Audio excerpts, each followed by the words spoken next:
자, 오래간만에 기초반입니다. 기초반을 우리가 하는 이유는 다시 한번 말씀드리면 너무 오랫동안 쉬었으니까 다시 한번 얘기하면 오늘 이제 거울과 얼굴 얘기했는데 거울도 좀 쓸만한 거울을 주면 되는데 쓰지도 못할 거울을 그거를 얼굴이라고들 많이 그 신학이나 목회 현장에서 이것을 내놨기 때문에 그게 진짜 거울 중에서도 가장 못 쓰는 거울인데 그게 진짜 얼굴인 줄 알고 있는 사람들이 엄청 많단 말이에요. 오늘 말씀으로 비교하면.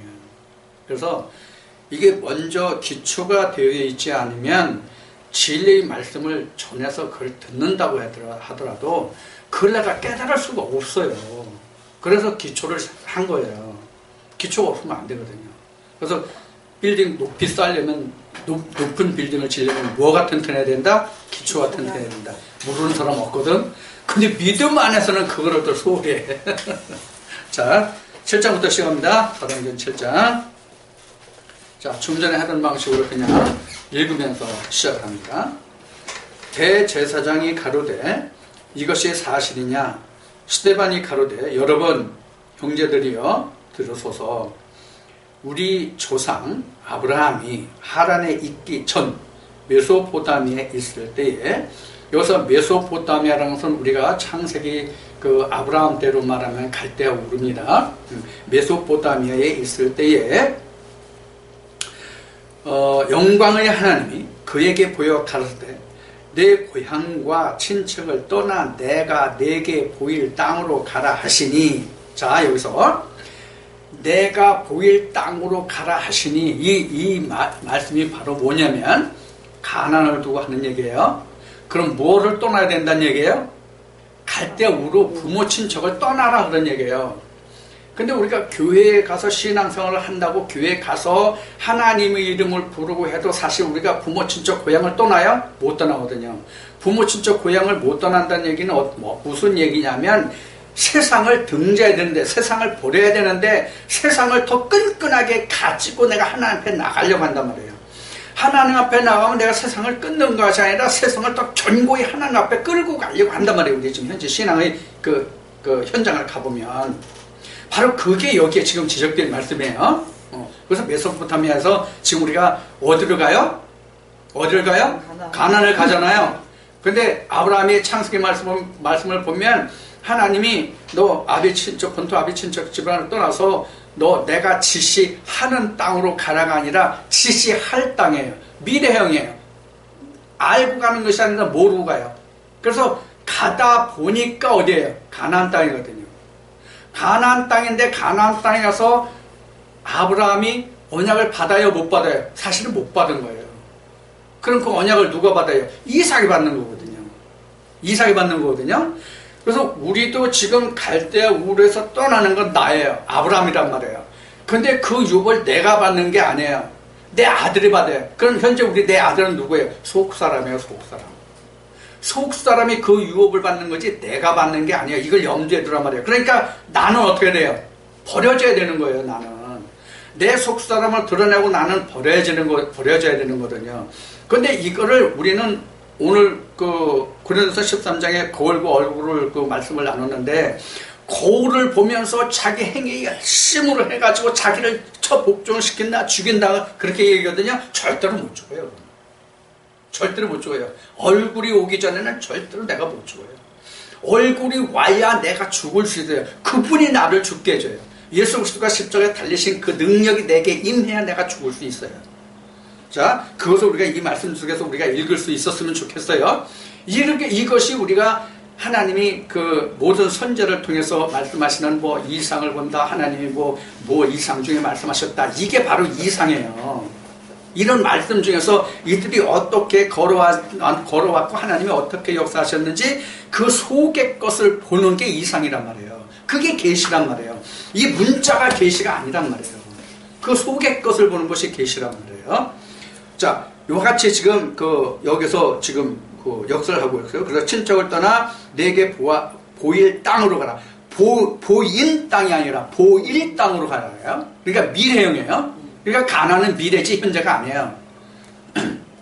자, 보일 땅으로 가라 하시니 4절에 아브라함이 갈대아 사람이 땅을 떠나 하란에 거하다가 그 아비가 죽음에 하나님이 그를 거기서 너희 시방 거하는 이 땅으로 옮기셨느니라. 너희 시방 거하는 이 땅이 어디예요? 지금 이 말씀에서 너희 거하는 지금 시방 이 땅이 어디예요? 가나안 땅이에요. 가나안 땅이 여기 현재는. 예. 그 조상 때 이미 저기 돌아왔죠. 아브라함에게 하나님이 언약하신 말로는 너로부터 4대 후에 돌아올 가나안 땅을 언약하시잖아요. 그 4대 후에 출애굽을 통해서 그들이 가나안 땅에 다시 들어왔잖아요. 바로 그 땅을 말하는 거예요. 자, 그래서 지금 그 땅인데 현재 유대인이 살고 있는 땅이에요. 현재 사도행전으로 말하면 유대인들이 현재 사는 지금 현재 이스라엘 그 땅이에요. 지금 현재 지금으로 말하면 자, 죽음의 하란에서 그 아비가 죽음에 거기서 너희가 시방 거하는 이 땅으로 옮기셨느니라. 그러나 여기서 발 붙일 만큼도 유업을 주지 아니하시고 다만 이 땅을 아직 자식도 없는 저와 저희 씨에게 소유로 주신다고 약속하셨으며, 자, 지금 이거는 이제 아브라함에게 언약하신 지금 말씀을 시작하는 거예요. 예. 지금 현재 살기는 지금 그들이 거기 살고 있지만 그 땅은 이미 아브라함이 이렇게 거쳐온 그 역사적인 배경을 지금 다시 설명하고 있는 거예요. 아브라함에게 언약하신 것이 아니라 지금 방금 얘기했죠. 그래서 주신다고, 소유로 주신다고 약속하셨으며, 누구에게? 저희 씨에게. 이게 이삭이죠. 그 씨에게 소유로 주신다고 약속하셨으며, 지금 우리는 이삭이 누구냐면 우리 마음이에요. 혼이에요. 그 혼에게 언약을 줘서 그 혼에서 영과 함께 화합해서 지성소와 성소가 하나 되는, 내 영혼이 성소가 되고, 내 영이, 하나님의 말씀이 내게 와서 그 말씀이 지성소가 되면 내가 자라서, 영이 자라서, 내 혼의 영이 자라서 성소와 지성소가 하나가 되는 그때를 얘기하는 거예요. 그래서 내 혼에 하나님 언약을 하시거든요. 내 말씀의 그릇에 하나님 언약의 말씀이 오잖아요. 그 말씀이 내 그 마음에서 자라서 열매를 맺는 그것이 바로 영혼 지성소란 말이에요. 이해가 되죠? 자, 약속하셨으며 6절에 하나님이 또 이같이 말씀하시되 그 씨가 다른 땅에 나그네 되리니 그 땅 사람이 종을 삼아 400년 동안을 괴롭게 하리라 하시고, 이거 오늘 말씀에도 나온 거예요. 또 역사적으로 우리가 잘 아는 거예요. 그래서 이스라엘 백성들이 그 가나안 땅에 이스라엘 백성이 아니지, 그때는 야곱과 12 아들들이지. 그래서 가나안 땅에 흉년이 들어서 먹을 것을 구하러 애굽으로 갔는데 그때 마침 만난 것이 누구냐면 야곱의 12 아들 중에 11번째 요셉이 거기서 총리를 하고 있었잖아. 오늘날 우리로 얘기하면 국무총리죠. 그래서 거기 가서 양식을 구해오다 보니까 그게 형제인 줄 알아. 자기네들과 야곱은, 그 아비는 그 아들이 죽은 건 줄 알았는데 거기서 지금 국무총리를 하고 있단 말이야. 그래서 자기 아들이 거기 요셉이 국무총리를 하고 있기 때문에 야곱과 그 아들들 전부가 다 애굽으로 이주하게 되잖아요. 그로부터 출애굽까지가 430년이거든. 여기 지금 400년 나왔는데 400년 동안을 괴롭게 하리라 하시고, 이건 이미 창세기에 언약된 말씀이에요. 이건 아브라함 때. 자, 종살이 한다는 거죠. 괴롭게 하리라 하시고, 또 가라사대 종 삼는 나라를 내가 심판하리니 그 후에 저희가 나와서 이곳에서 나를 섬기리라 하시고. 자, 여기서 저를 종 삼는 나라를 하나님이 심판하신다고 말했죠. 요거 여러분들이 잘 이해하시기 바랍니다. 이게 뭐냐면 우리 몸과 우리 육신과 성전을 잘 보시기 바랍니다. 이거 반드시 우리가 염두에 두고, 우리가 하나님의 성경에서 기록한 이 역사가 나의 무엇을 두고 말씀하시는지 항상 영과 육을 대입시켜 나가지 않으면 그 말씀이 내게 와서 이루어지지 않아요. 말씀이 육신을 입지 못한단 말이에요. 자, 그래서 제가 항상 창세기 둘째 날과 셋째 날을 여러분들에게 많이 말씀드려요. 이게 하늘에서 이루어진 거거든요. 마태복음 6장 말씀으로 보면 뜻이 하늘에서 이루어지는 것 같이 땅에서 이루어진다. 기도를 하라고 이제 예수님이 가르치시는 제자들이에요. 그걸 보면 지금 여기 땅이고요. 아까도 나오는 얘기예요. 이게 이제 궁창이고 이게 우물이잖아요. 근데 사실은 이게 아랫물이라는 거예요. 이게 아랫물이라는 건 둘째 날에 물 속에 뭐가 들어있어요? 하늘이 궁창이 들어있어요. 아니 물속에 하늘이 들어있다는 얘기가 맞아요. 우리가 세상적인 이치로 보면 그럴 수가 없잖아요. 물이 무게가 있고 부피가 있어서 공중에 물이 이렇게 들어가 있을 수 없단 말이에요. 그런데 사람들이 이걸 말하면 물리적으로 이게 있을 수 없다고 말하면 어떻게 말하냐면 구름을 얘기해요. 구름과 물은 다르단 말이에요. 여기서 구름 속에 물이 있다고 얘기했어요. 물 속에 궁창이 있다고 그랬지. 구름과 물과 궁창이 있다고는 안 됐단 말이에요. 성경이요. 이거 우리가 이것을 너무나도 무식하게 모르는 거예요. 그래서 여기가 지금 땅과 여기 바다가 있지만 땅 중에서 갈라진 아랫물이 바로 뭐냐면 땅이에요. 그러니까 물과 물을 나눴잖아요. 근데 아랫물 중에서 또 나누어서 아랫물 중에서 땅이란 말이에요. 위에 있는 것. 같은 아랫물이지만 위에 있는 것. 즉 논리적으로 얘기하면 세상의 지식과 하나님의 지식을 따로 떼어놓은 것. 그래서 세상의 지식은 세상의 지식이고 하나님의 지식으로 된 것이 바로 땅이란 말이에요. 아랫물이란 말이에요. 이것도 물이에요. 이것도 물이에요. 이거 다 물이에요. 여기가 다 물이라는 근거가 어디 있어요? 성경에 없는 거 지금 말하는 거 아니에요? 성경에 없는 거 말하는 거 아니에요? 창세기 1장 2절을 보면 이렇게 되어 있단 말이에요. 이렇게. 그래서 하나님이 신 어디 있으세요? 수면 위에 운행하셨더라 이렇게 되잖아요. 물 밖에 운행하셨더라 그랬잖아요. 그러니까 하늘도 전부 하나님이 밖에 있으니까 물 속에 들었단 말이에요. 이 하늘조차도 물 속에 들어요. 하늘이 물 속에 들어있을 수가 없거든요. 지금 방금 말씀을 드렸듯이 물은 그 무게를 가지고 있고 부피를 가지고 있고 그렇기 때문에 무게가 있는 공중에 떠 있을 수가 없단 말이에요. 그래서 이런 얘기를 하면 뭐라고 얘기한다고? 구름을 얘기하더라. 비 오는 구름을 얘기하더라. 아니란 말이에요. 구름도 성경에서 말하는 이 하늘에 있는 게 아니라 대기 중에 있는 게 구름이지, 비를 가진 게 구름이지, 그 위에는 구름 없어요. 여러분들 비행기 타고 외국에 나가보셨는지 모르겠지만은 비행기 타봐야 없단 말이에요. 그 위에는. 지금 대기권에는 소낙비가 그렇게 쏟아져야 돼요. 대기권만 벗어나면요 없단 말이에요. 국제선 비행기가 대체로 지상에서 얼마쯤 올라갈 것 같아요? 보통 5km에서 7km예요. 지상 5km, 7km거든요.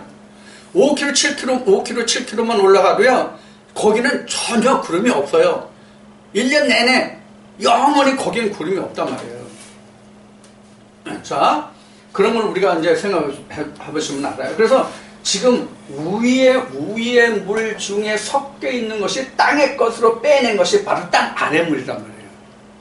그 중에서 궁창이 있고요. 그러면 운물과 궁창과 이 땅의 관계를 보면 운물의 그림자가 궁창이고 궁창의 그림자가 땅이고 땅의 그림자가 바다예요.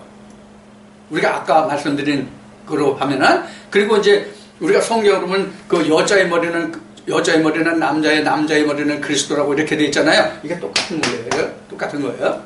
자, 그런 거예요. 자, 그런데 이것을 다시 우리 육신으로 봐요. 그 다음에 성전으로 봐요. 이건 둘을 나눠서 같이 봅시다. 자, 항상 성경은 이 셋 속에 들어있단 말이에요. 이게 이제 성전들이고요. 그 다음에 그 성소고요. 그 다음에 지성소잖아요. 근데 지금 내가 몸이 있잖아요. 혼이 있잖아요. 혼이라는 게 성경은 혼이라고 나왔지만 우리가 쓰는 말로는 이게 마음이에요. 마음이 로마서 9장 27절에 나와 있는 말씀같이 마음이 그릇이에요. 이 몸이 그릇 아니에요. 여러분 이거 반드시 분별해야 됩니다.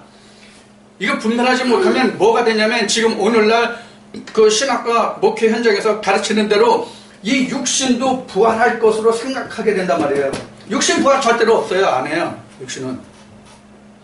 혼이 영이 있느냐 없느냐에 따라서 영이 있으면 의의 부활이요, 영이 없으면 악의 부활이란 말이에요. 이걸 반드시 구분하세요. 이게 고린도서 15장의 40절 이하에서 증거된 말씀이에요. 자, 이걸 보고 여기 혼인데 지금 영이란 말이에요. 근데 지금 우리가 미안하지만 창세기 3장 이후부터는 우리에게 뭐가 없냐면 영이 없는 거란 말이에요. 이것만 우리에게 지금 블랭크예요. 이게. 여기만 공백이에요. 여기만. 이거를 우리는 뭐라고 얘기하면 성경적으로 뭘 하냐면 무덤이다 이렇게 얘기해요. 무덤이다 이렇게 얘기해요.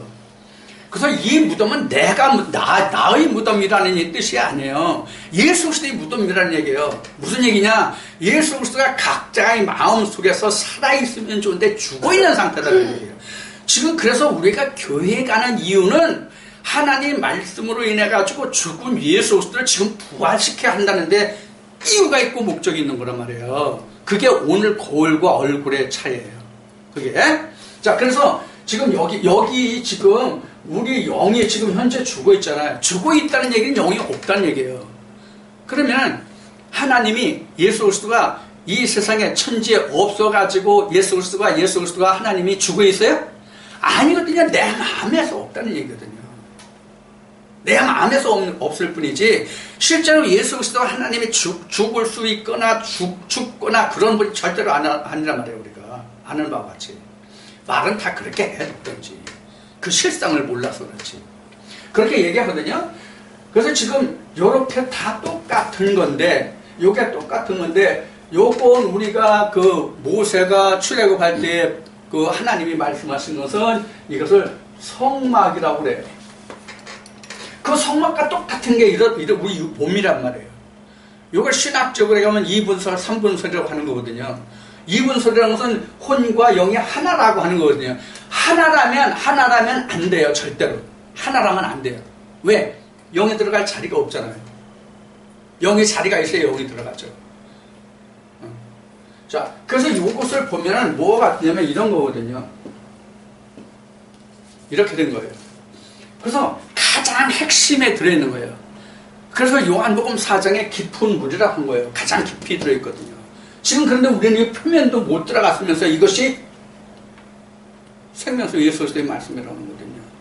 지금 그걸 말하는 거예요. 자, 그래서 지금 여기 지금 사도행전 7장에서 그 씨가 되고 거기에서 그 400년 동안 저기하고 거기서 심판한다는 얘기는 바로 무엇 얘기냐면 이 영이 없는 자는 이렇게 되고 영이 있는 자는 이렇게 되잖아요. 이게 심판이에요. 이게 심판이고 구원이라고 하는 거예요. 그럼 심판이다 구원이다가 뭐예요? 영이 있다 없다라는 거예요. 그걸 여기서 지금 이렇게 설명하고 있는 거예요. 지금 사도행전 7장에서. 그래서 지금 종을 삼아 400년 동안 400년 동안 괴롭게 해서 그래서 그 종을 삼는 날을 그 종을 씻는 자를 심판한다는데 그 심판이 바로 어디에 임해요? 심판이? 진짜로 하나님의 심판이 어디에 임해요? 여러분 이거 상식적으로 알겠어요? 상식적으로 심판이 다 여기에 임해요. 여기가 심판의 대상이에요.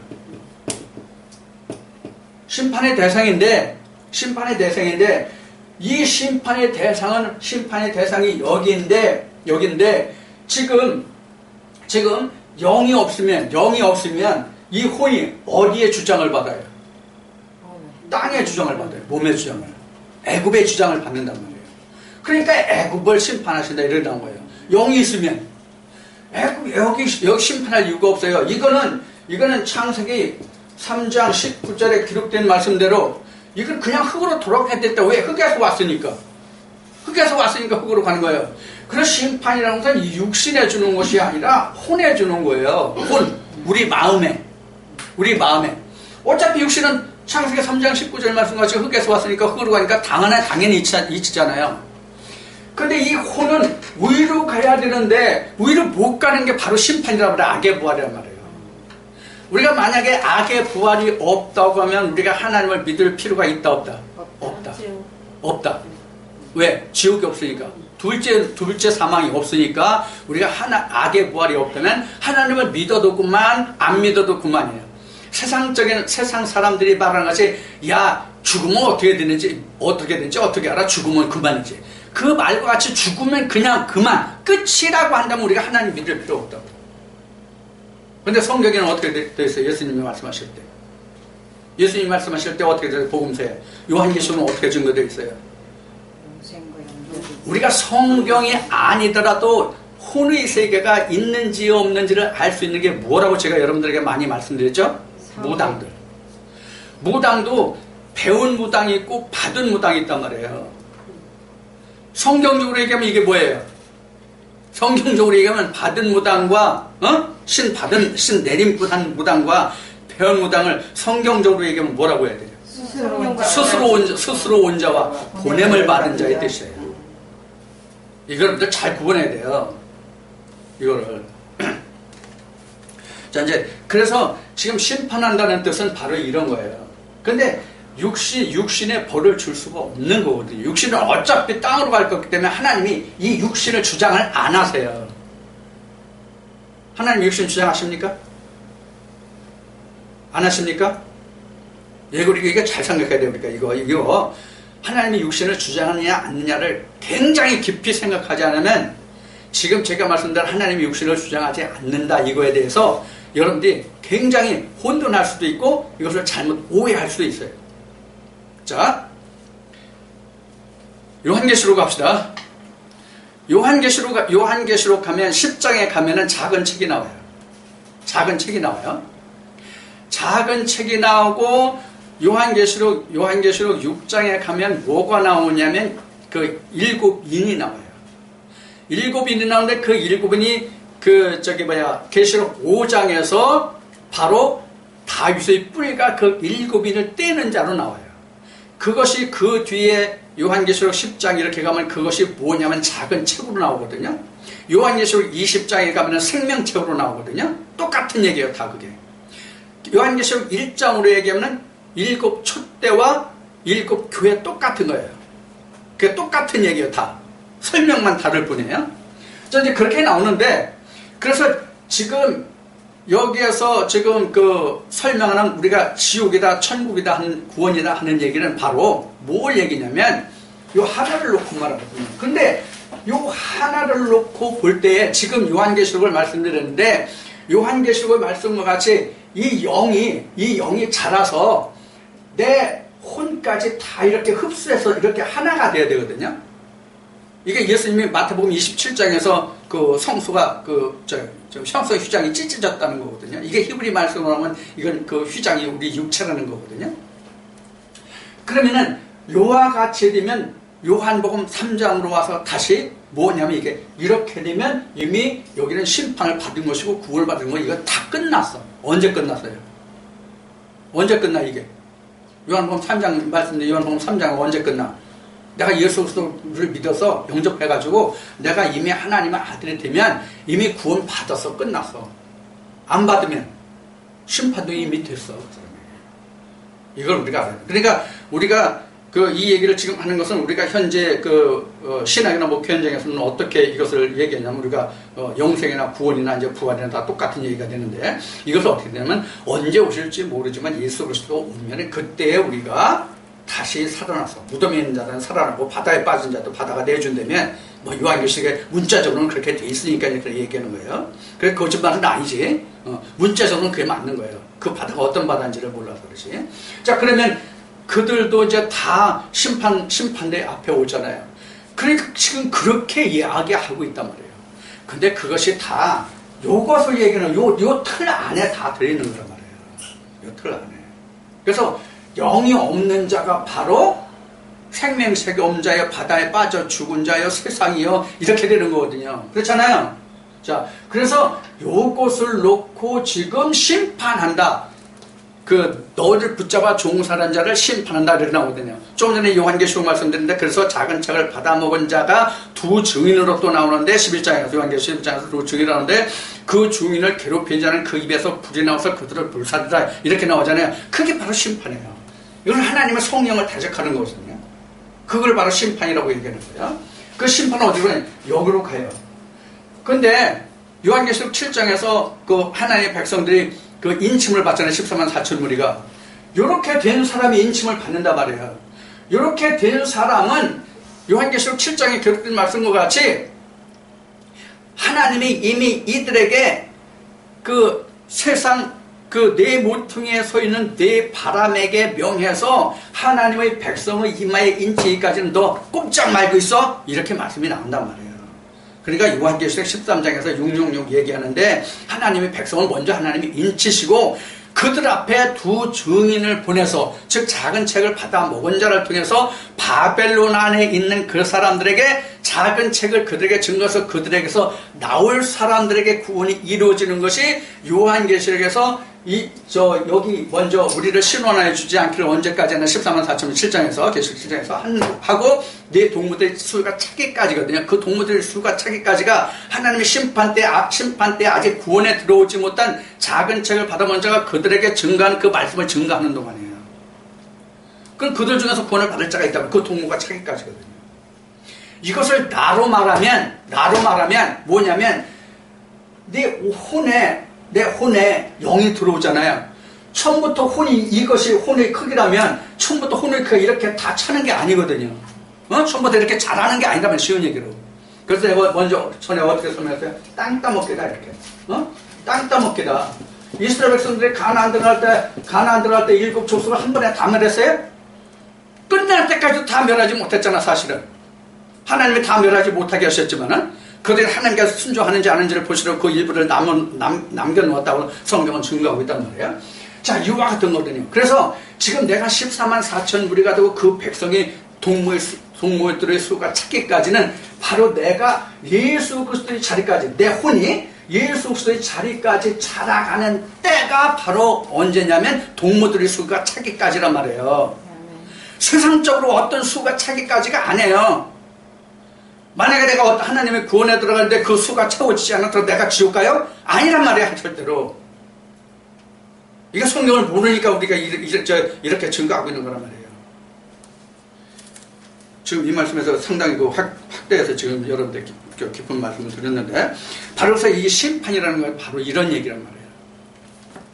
그래서 심판하리니 그 후에 저희가 나와서 그곳에서 나를 섬기리라 하시고, 그래서 이스라엘 백성들이 그들을 심판한 다음에 나와서 이스라엘 백성들이 하나님이 이스라엘 백성들을 불러내서 섬기게 한 증거가 뭐라고 모세한테 말씀을 드렸어요? 말씀하셨어요, 모세에게 하나님이. 기억 안 납니까? 출애굽에 이렇게 말씀하시잖아요. 아니, 당신이 나를 내가 그들에게 보냈는지를 저들에게 내가 어떻게 설명하고 그들이 어떻게 믿겠습니까? 하나님 뭐라고 답변하십니까? 야, 이 산에 와서 나를 섬기고 예배하는 것이 바로 내가 너를 보낸 증거가 될 것이다. 이렇게 얘기했잖아요. 어디로 와요? 여기잖아요. 이게 요한복음 4장에서 신령과 진정의 예배예요. 하나님 앞에 와서 예배 드리는 거. 이 말씀이 진전되면 이렇게 말씀이 증거된단 말이에요. 자, 그래서 지금 7절까지 말씀을 드렸고요. 8절로 보면 할례의 언약을 아브라함에게 주셨더니 그가 이삭을 낳아 8해 만에 할례를 행하고 이삭이 야곱을 야곱이 우리 12조상을 낳으니. 자, 여기서 오늘 할례를 봅시다. 이 할례 굉장히 중요합니다. 오늘 할례 받는 사람이 있어요, 없어요? 실제 육신적으로는 아들을 낳으면 할례를 많이 해요. 오늘날도 할례를 많이 하는데 사도 바울이 다메섹에서 예수의 그 빛과 음성을 들은 연후에 그 소경이 되고 말을 못했잖아요. 사실 그래서 이제 아나니아를 보내서 이제 안수를 받아서 그가 이제 그 눈을 떠서 보게 하고 말을 했잖아요. 그러면 그 바울이 된 후에 그 할례에 대해서 말하기를 뭐라고 말하냐면, 할례는 하나님 앞에 아무런 증거가 없다, 그 표가 없다, 상관이 없다. 할례 받는 건 안 받는 거야. 그럼 바울이 할례를 그렇게 말하는 것은 어떤 할례를 말하냐면 육조 할례를 말하는 거거든요. 육조 할례는 하나님께 표가 안 된다는 얘기예요. 이 할례는 뭐냐면, 우리가 이제 이것을 신학에서 쓰는 말이지만, 하나님이 아브라함을 할례한 것은 예표다. 하나님이 아브라함을 할례한 것은 예표다. 그럼 예표라는 것은 그게 오늘 고린도서 13장의 말씀으로 하면 그게 거울이라는 것, 실체가 아니다라는 얘기거든요. 그럼 하나님의 진짜 할례는 뭐냐면, 그 마태복음에서 사복음서, 마태복음에서 요한복음까지 사복음서를 통해서 이 할례를 보면 뭐가 하냐면, 영적 할례가 에레미야서도 나오지만은, 구약에서 에레미야서도 나오지만은 바로 예수 그리스도가 드러남이 할례란 말이에요. 근데 우리가 할례를 아브라함에서 찾잖아요. 할례를 아브라함에서 찾잖아요. 왜? 실제로는 아브라함 때 할례가 있었기 때문에. 모세 율법에서는 할례가 없어요. 11조도 모세 율법에서는 없어요. 이미 아브라함 때 있었던 거예요. 그래서 아브라함 때부터 있던 것이 그냥 이스라엘 백성들에게 그냥 행하여지고 하나님의 일로 여겨진 것이 둘이 있는데 하나는 할례고 하나는 11조예요. 그 두 개가 율법에 들어있지 않아요. 모세경에는 들어있지 않는 거예요. 그런데 그게 실제 하나님이 이래서 가장 핵심적인 거예요. 근데 할례는 바로 뭐가냐면 육적 할례와 영적 할례가 있거든요. 그래서 육적 할례가 예표라는 것은 무슨 할례의 예표냐면 영적 할례의 예표란 말이에요. 영적 할례의 예표라는 것은 바로 뭐냐면 예수 그리스도의 오심이 영적 할례예요. 육신의 할례는 첫 아담이 되는 것이 육적 할례예요. 첫 아담이 되는 것. 첫 아담이 되는 것이 육적 할례예요. 잘 들어주세요. 나중에 말씀이 계속 이제 이렇게 증거될 거니까 육적 할례가 첫 아담이에요. 그러니까 영적 할례가 예수 그리스도예요. 그래서 육적 할례에서 영적 할례로 끝나요. 첫 아담에서 마지막 아담으로 끝나요. 모세에서 예수 그리스도 끝나요. 율법에서 진리로 끝난다 그런 얘기예요. 그래서 오늘 말씀같이 율법은 거울이고 예수 그리스도는 얼굴이다 이렇게 말씀드린 거예요. 지금 이 말씀 같이 중복되네요. 자, 그것을 말하고 여기에 보면 8일이 있어요. 8일. 8일이 있는데 8일 이런 겁니다.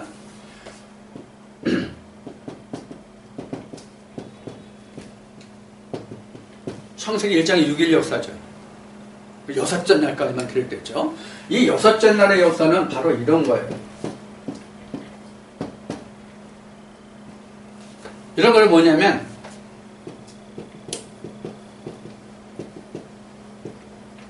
첫날부터 3일까지 그 다음에 넷째 날부터 여섯째 날까지 이렇게 나눠져 있단 말이에요. 그래서 이거를 이제 예수님이 마태복음 6장에서 이제 그 기도문을 가르쳐 주셨지만은 요 첫날에서 셋째 날까지가 하늘에서 이루어진 거예요. 이것이 땅에서 이루어진 거예요. 근데 땅에서 이루어진 것이 뭐가 안 이루어졌냐면 일곱째 날 이게 안 이루어진 거예요. 일곱째 날이 어디서 어디까지가 일곱째 날이냐면 창세기 2장에서 3장이 완성되면 일곱째 날이에요. 그러면 아담이 뭐가 돼요? 하나님과 같이 거룩함에 들어가는 거예요. 이 거룩이라는 것은 뭐 씻고 목욕제게 하고 뭐 이 옷을 뭐 성장해서 차려입고 이것이 거룩함이 아니라 안식에 들어갔다의 뜻이 거룩이에요. 자, 그래서 하나님은 이미 하늘에 이것을 완성하셨잖아요. 첫째 날, 셋째 날까지. 여기서 했다는 것은 뭐가 증거냐면 여기서 이미 양식이 다 나오잖아요. 먹을 것. 셋째 날 양식 다 나오잖아요. 그러면 땅에서 이루어지는 양식이 언제 나와요? 여섯째 날 나와요. 여기 나와요. 여기. 여섯째 날에 나와요. 그리고 각종 식물 씨면 뭐 나오잖아요. 창세기 셋째 날에 보면 이 땅에서 각종 심에는 채소, 열매, 과목 다 나오죠. 근데 여기 심에는 채소, 열매, 과목 또 다 나오잖아요. 여기에 보태진 게 뭐예요? 각종 짐승들과 사람이에요. 그렇죠? 여기에다가 무엇을 하나님이 심으시려고 그랬냐면 요것을 여기에 심을 시려고 그랬단 말이에요. 여기가 땅이잖아요. 여기 여섯째 날. 여기를 심을 시려고 그랬다는 거예요. 요게 일곱째 날 완성돼야 돼요. 근데 일곱째 날 완성되는데 이것이 뱀에 의해서 일곱째 날 뭐가 깨졌어요? 에덴이 깨졌단 말이에요. 에덴이 이루어져야 일곱째 날인데 그게 깨졌단 말이에요. 지금 그거를 여기서 지금 이야기하는 것이 바로 여드레를 설명하기 위해서 이 말씀을 드리는 거예요. 그래서 이렇게 된 거예요. 그러면 하나님은 7일 날에 쉬었잖아요. 7일 날에 쉬었잖아요. 그럼 우리는 이 7일 날에 이 일을 마치고 8일에 어디 들어가요? 안식에 들어가요. 그럼 하나님이 그럼 이 8일에 안식에 들어가면 언제 말씀하세요? 언제 말씀하시냐고요? 아브라함이 창세기에서 할례를 받을 때 내게 사는 씨는 8일 만에 할례를 받으라 여기 나와요. 그래서 8일 만에 할례를 받은 자가 누구예요? 예수 그리스도. 예수 그리스도가 8일 만에 할례 받았던 증거가 뭐예요? 안식 후 첫날 부활이에요. 안식 후 첫날 부활이 하나님의 영적 부활이에요. 영적 부활이에요. 그래서 예수 그리스도가 부활하고 마리아하고 만났을 때 나를 만지지 말라 내가 아버지께 아직 올라가지 않았다 이 말씀이 요한복음에 나와요. 그게 바로 이런 뜻이에요. 이런 뜻이란 말이에요. 자, 그래서 지금 우리가 이 8일이라고 하는 것은 지금 우리를 두고 얘기한 거예요. 그래서 그 히브리서 4장에 가면 오늘날 하나님이 여호수아에게 안식을 주셨다면 그런데 주시지 않았기 때문에 우리가 거기 안식에 들어갈 날이 우리에게 남아있다 이렇게 증거한 것이 바로 이걸 두고 합니다. 그래서 어느 날이라고 했지 날짜가 지정되지 않았거든요. 이게 이제 히브리 말씀에 증거되는 말씀이에요. 자, 그래서 이제 요 8일이라는 것을 말씀드려요. 그래서 우리가 이렇게 7일에서 우리가 하나님과 같이 천지 만물의 창조가 끝나면 여기서 내가 장막을 벗어요. 그럼 이것이 내가 안식에 들어간다. 그러니까 하나님께 내가 요 8일 날 내가 할례를 받냐 안 받느냐 얘기는 앞에 이로 그림으로 설명같이 그 성전과 지성소가 그러니까 내 혼과 영이 완전히 하나가 됐느냐 안 됐느냐 이 관계예요. 그러면 내가 8일에 들어가는 거고 이렇게 하나가 됐으면 되지 못했으면 8일이 없는 거예요. 7일이 온전히 이루어지지 않은 거예요. 이해가 됐어요? 자, 그런 그 의미를 이 8일에서 여러분들이 이해를 해 두시기 바랍니다. 그래서 이제 그 12이라고 하는데 이 12는 바로 뭐냐면 그 요한복음 14장 20절이 바로 삼일체에 관한 말씀이거든요. 요한복음 14장 20절이 이렇게 돼 있다는 얘기예요. 이렇게. 요한복음 14장 20절이 이렇게 있다는 얘기예요. 이게 요한계시록 7장 그 사방에 세상 사방에 서 있는 네 바람이라고 얘기한 말씀 있죠. 바로 요 네 보통이 땅 네 보통이라는 말이 뭐냐면 이 세상 전체를 말하는 거예요. 동서남북 방위를 얘기하는 거거든요. 그런데 하나님은 세상에 없는 것이 없고 하나님은 어디든지 다 계시잖아요. 어디든지 다 계시다는 것을 이 그림으로 표현하면 이런 거예요. 이게 지금 평면으로 보잖아요. 이걸 평면은 이걸 입체로 해서 이 십자가를 입체로 해가지고 이렇게 뺑 둘러서 다 해봐요. 그걸 끝을 이어봐요. 그럼 뭐가 돼요? 원이 돼요? 구가 돼요? 구가 되는 거예요. 그래서 지구가 둥근 거예요. 그래서 지구가 둥근 거예요. 이런 뜻이에요. 그래서 이게 360이 하루로 본 거예요. 이거를 다 이루는 이 지구가 되는 이거를 내가 땅을 다 이루는 이것을 361년을 본 거야. 하나님은 이게 하나님의 마지막 날 일주일 1일을 채우는 거예요. 1일. 그래서 요한계시록에 보면 다니엘서고 요한계시록 보면은 그 마지막 때가 1260일인데 이것이 다니엘서 말씀으로 보면 한 일을 반반씩 나눈 거거든요. 한 일을 일주일을 반반씩 나눈 거거든요. 그 반반씩 나눈 그 반 3.5일 3.5일이 사흘 반인데 그게 1260일이에요. 이건 이제 요한계시록 가서 이제 설명하기로 하고 이제 요한계시록 어차피 이제 계속 이어질 거니까. 그래서 그렇게 해서 이제 야곱이 우리 12조상을 낳았는데 9절에 여러 조상이 요셉을 시기하여 여기서 여러 조상은 나머지 11 그 아들들을 얘기하는 거예요. 근데 당시에 이 요셉이 누구의 아들이에요? 물론 아비로 보면 야곱이에요. 어미로 보면 누구 아들이에요? 지금 요셉이? 리브가? 리브가는 이삭을 낳은 이삭의 어머니가 리브가요. 라헬이요. 라헬이요. 라헬의 언니가 누구야? 레아예요. 근데 야곱이 누구를 사랑했어?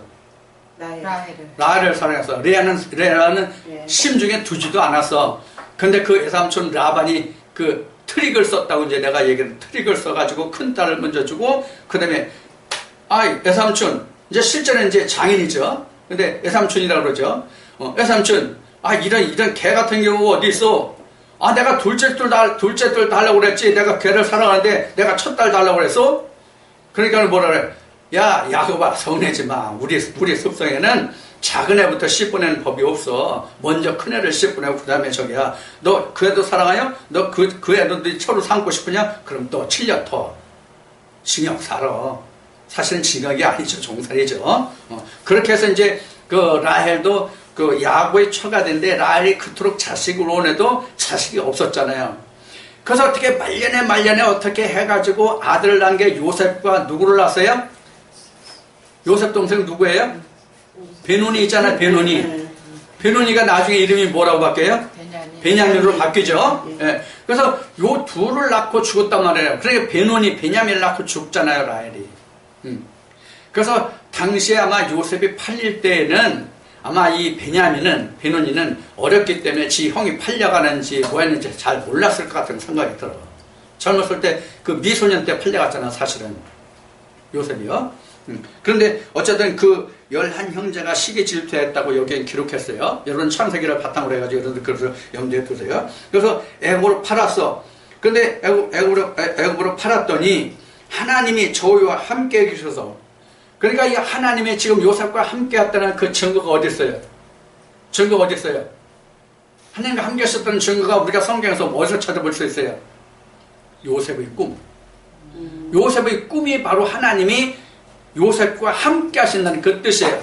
그래서 형제들이 그 해와 달이 그 요셉에게 절하는 꿈을 얘기하잖아요. 그래서 동생들이 웃기고 있네 그러잖아요.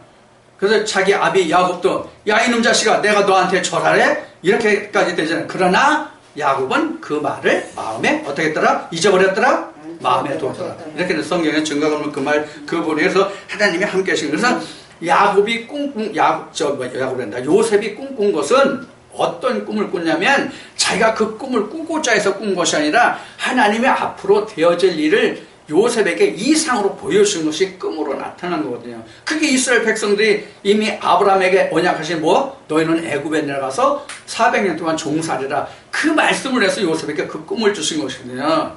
근데 오늘 목회 현장에서 이걸 어떻게 얘기해요? 청소년이여 비전을 가져라, 꿈을 가져라, 야망을 가져라.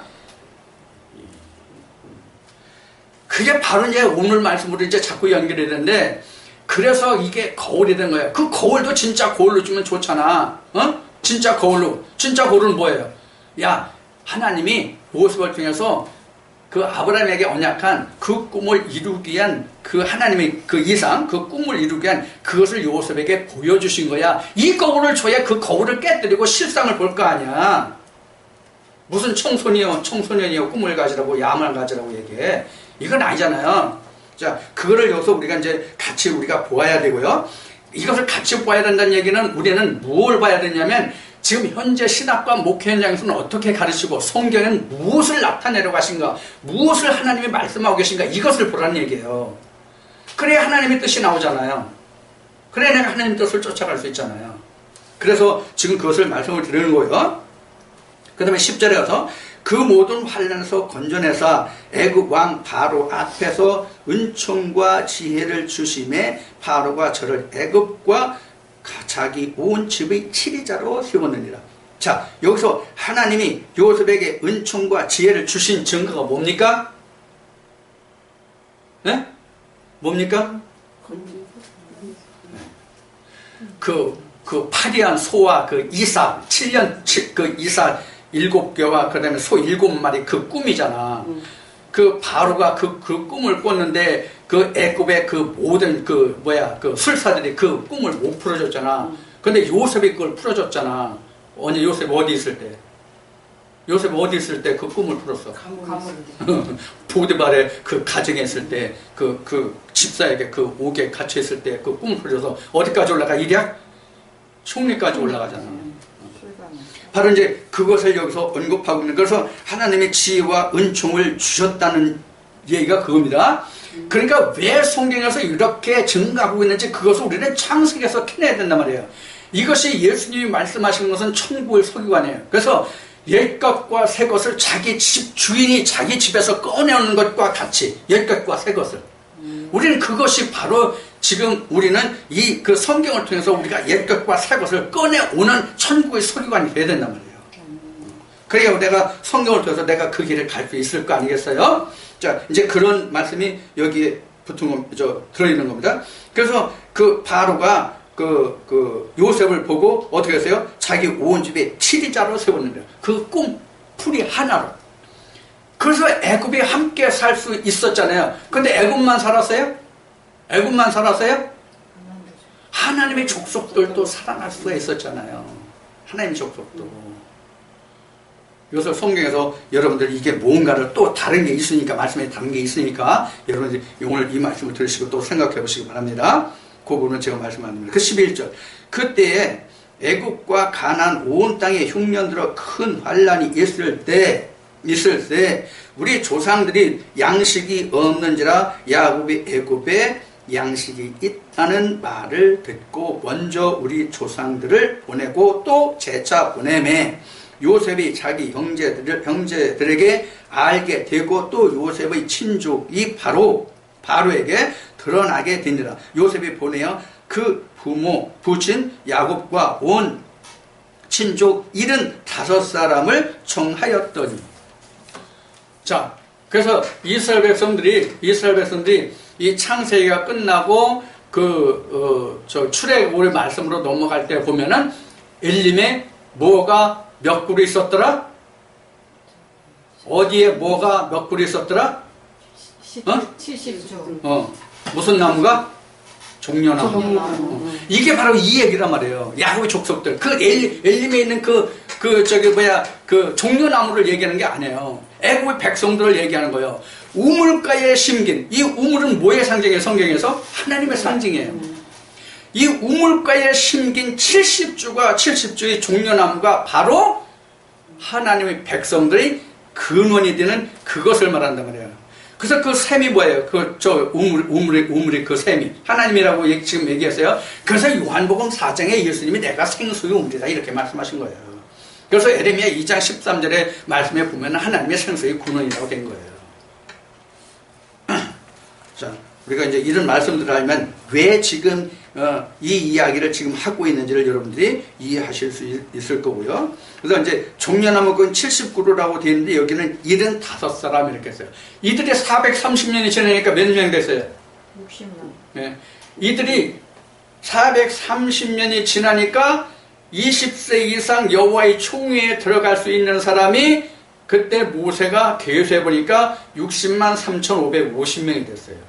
이게 이제 민수기 보면 말씀, 민수기 1, 2, 3장에 보면 말씀이 나와요. 자, 이것이 지금 여기에 증거된 말씀이 우리가 이제 볼 수 있는 것이고요. 자, 이들이 애굽으로 내려가 자기와 우리 조상들이 거기서 죽고 세겜으로 옮기고 아브라함이 세겜 하몰의 자손에게서 은으로 값주고 산 무덤에 장사되니라. 누가?